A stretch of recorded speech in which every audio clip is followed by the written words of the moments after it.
Assalamualaikum warahmatullahi wabarakatuh.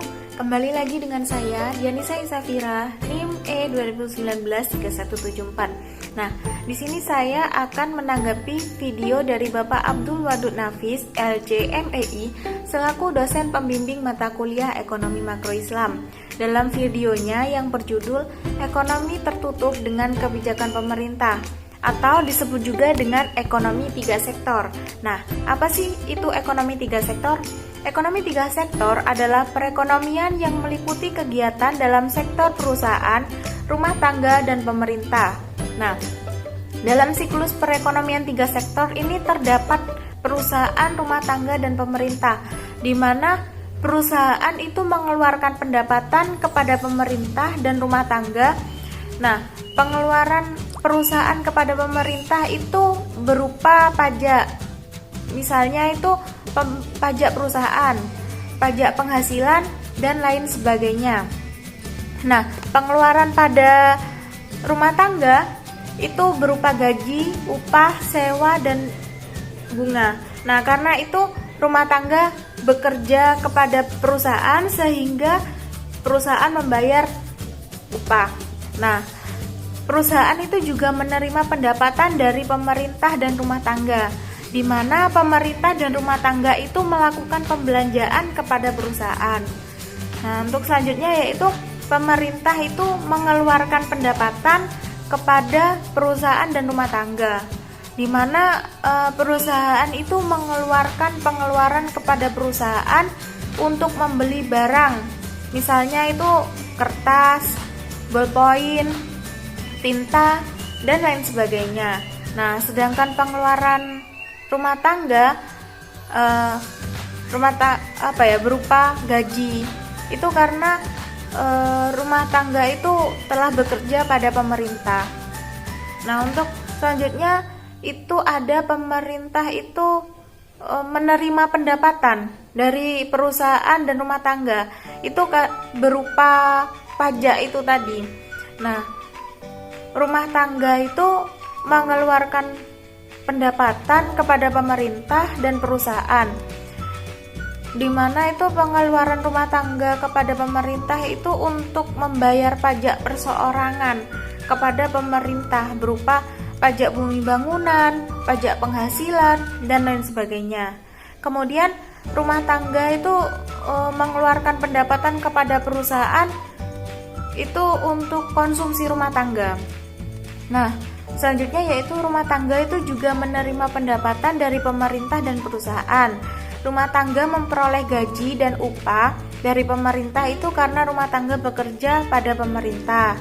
Kemudian rumah tangga itu juga menerima pendapatan dari perusahaan berupa gaji, upah, sewa, bunga, laba, itu karena rumah tangga itu bekerja pada perusahaan atau perusahaan tersebut itu menyewa tanah atau gedung sehingga perusahaan membayar sewa kepada rumah tangga.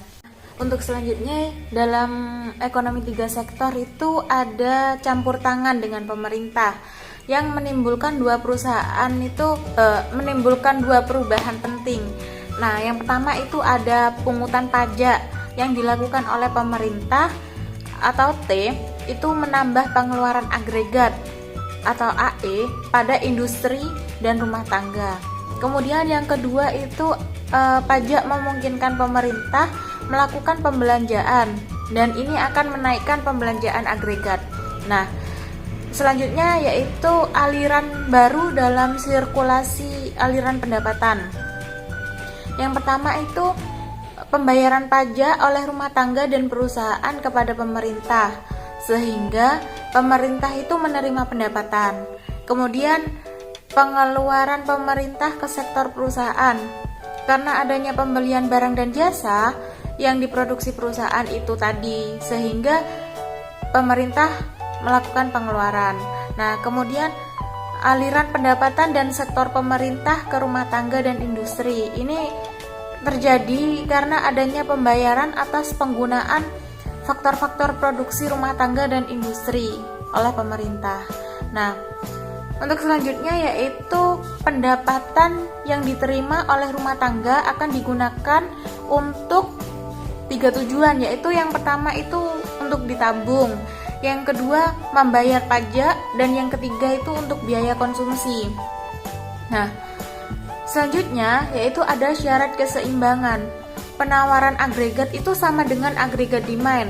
Nah, dalam perekonomian yang tidak melakukan perdagangan luar negeri, AS itu tadi atau agregat penawaran agregat itu sama dengan Y atau pendapatan.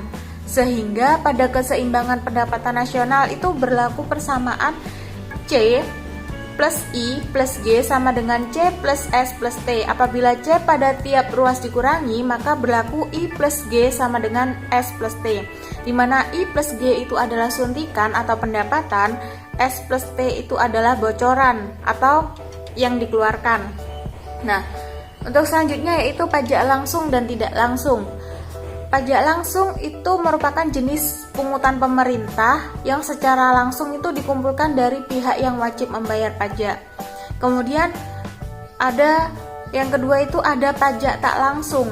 Nah, merupakan ini pajak yang bebannya itu dapat dipindahkan kepada orang lain. Untuk selanjutnya yaitu bentuk-bentuk pajak pendapatan. Di sini ada 3, yaitu pajak regresif, pajak proporsional, dan pajak regresif. Di mana pajak regresif adalah presentasi pajak turun ketika pendapatan naik.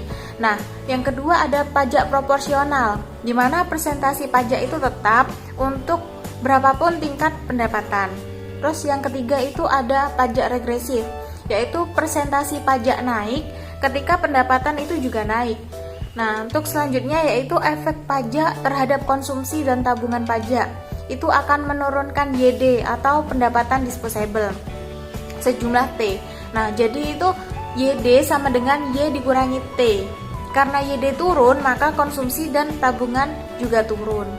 Sekian dari saya, kurang lebihnya mohon maaf. Wabillahi taufiq wal hidayah. Wassalamualaikum warahmatullahi wabarakatuh.